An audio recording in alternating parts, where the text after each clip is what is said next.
Welcome friends, आज मैं आप लोगों के लिए लेके आया हूँ जीके जीएस सेट 11। तो चलिए मैं इस वीडियो को शुरू करता हूँ। आज का हमारा पहला प्रश्न है, निम्नलिखित में से कौन सा जुड़वा नगर सही है। तो यहाँ जुड़वा नगर की बात कही जा रही है दोस्तों। तो यहाँ पे जो है ऑप्शन नंबर ए कोचीन और एर्नाकुलम ये जुड़वा नगर है।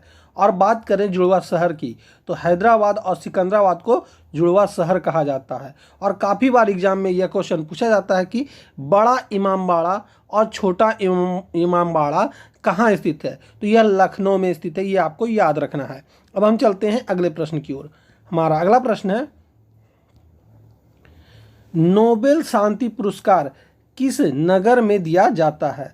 तो किस नगर में दिया जाता है दोस्तों, तो यह दिया जाता है ओस्लो में, यानी ऑप्शन नंबर सी इस प्रश्न का सही उत्तर हो जाएगा।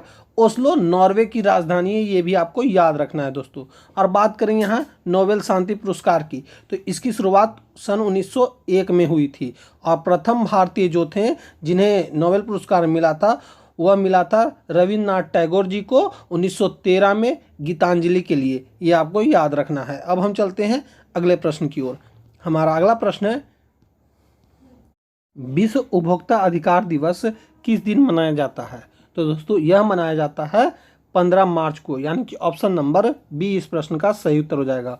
और जल दिवस किस दिन मनाया जाता है, तो यह मनाया जाता है 22 मार्च को, यह भी आपको याद रखना है।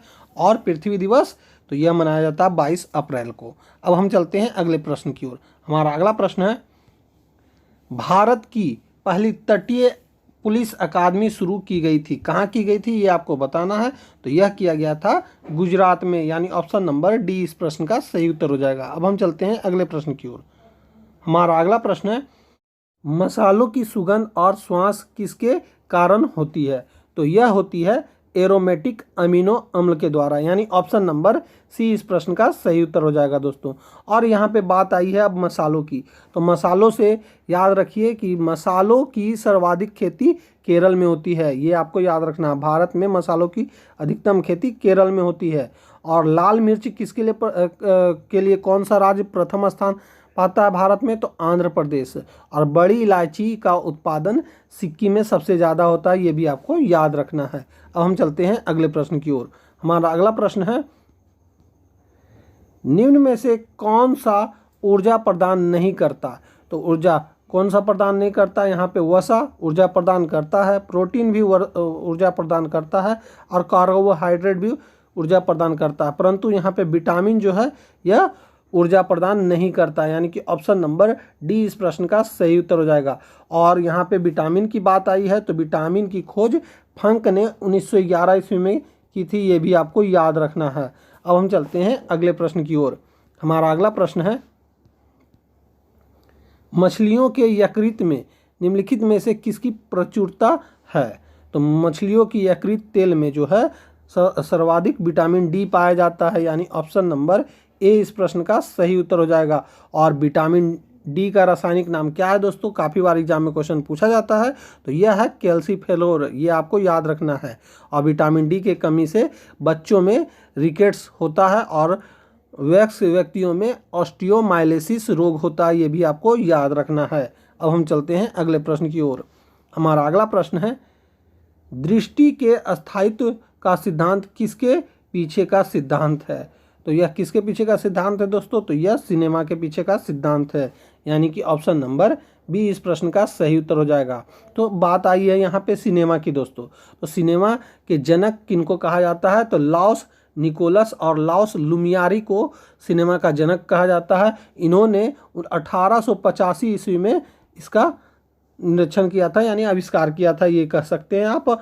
और भारत में जो चलचित्र का जनक कहा जाता है वह दादा साहब फाल्के को कहा जाता है, ये भी आपको याद रखना है। इन्हीं के नाम पे ही सिनेमा में पुरस्कार भी दिया जाता है। और भारत का प्रथम फिल्म कौन था, तो राजा हरिश्चंद्र था, ये भी आपको याद रखना है।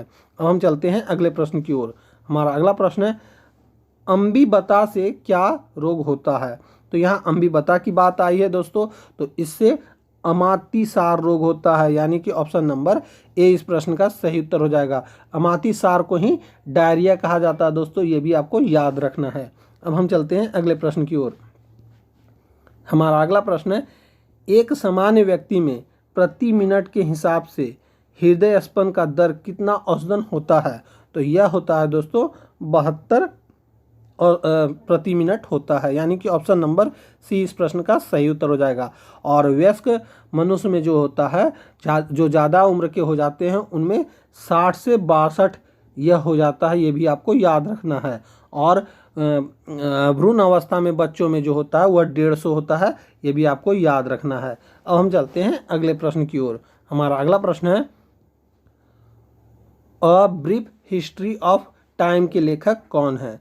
तो यहाँ a brief history of time पुस्तक के लेखक के बारे में बोला गया है, तो यह है स्टीफन हॉपकिंस जी, यानी ऑप्शन नंबर ए इस प्रश्न का सही उत्तर हो जाएगा। अब हम चलते हैं अगले प्रश्न की ओर।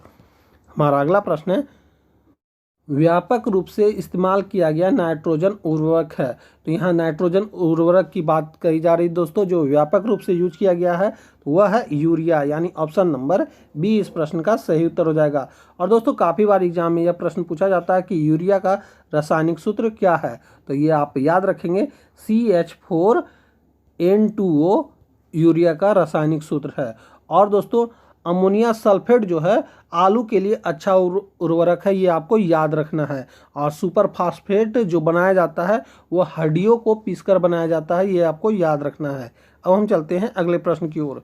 हमारा अगला प्रश्न है ओजोन परत के अवक्षय का कारण है।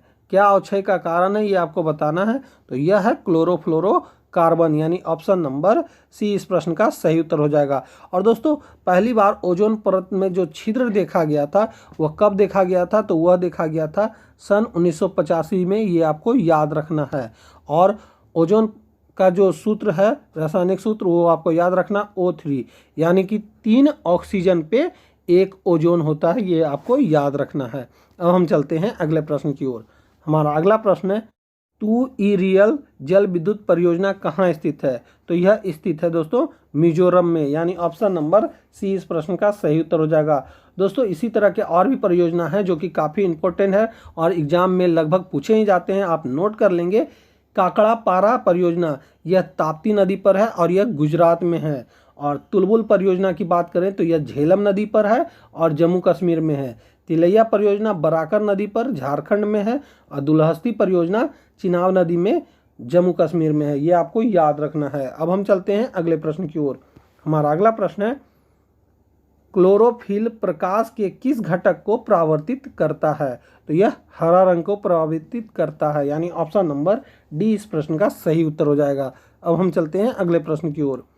हमारा अगला प्रश्न है हृदय की एक धड़कन में लगभग कितना समय लगता है?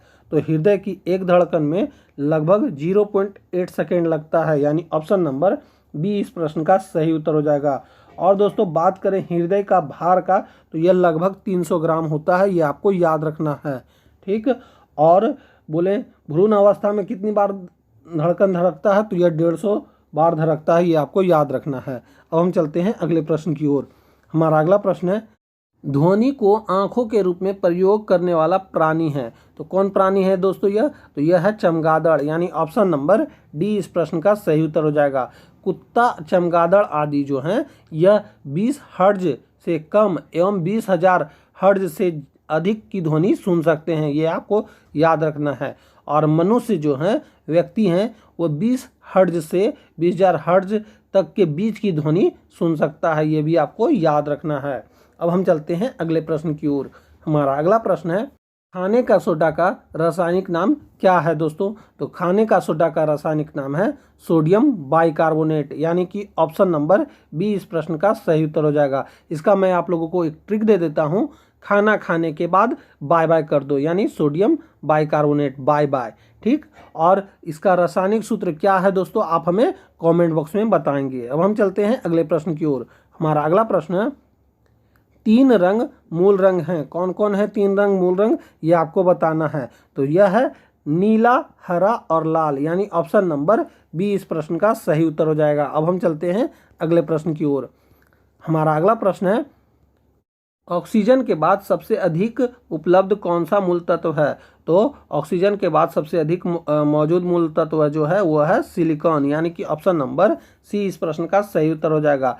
सिलिकॉन जो है वह मौजूद है भूपर पट्टी पे 27.72%, और ऑक्सीजन की बात करें तो यह 46.80% मौजूद है भूपर पट्टी पे, और एल्युमिनियम की बात करें तो यह 8.13% मौजूद है। तो दोस्तों यहीं पे हमारा यह वीडियो समाप्त होता है। उम्मीद है कि आपको यह वीडियो अच्छा लगा होगा और आपने इस वीडियो को अपने दोस्तों में भी काफ़ी शेयर किया होगा। अब हम मिलेंगे आपसे अगली वीडियो में, तब तक के लिए जय हिंद, वंदे मातरम।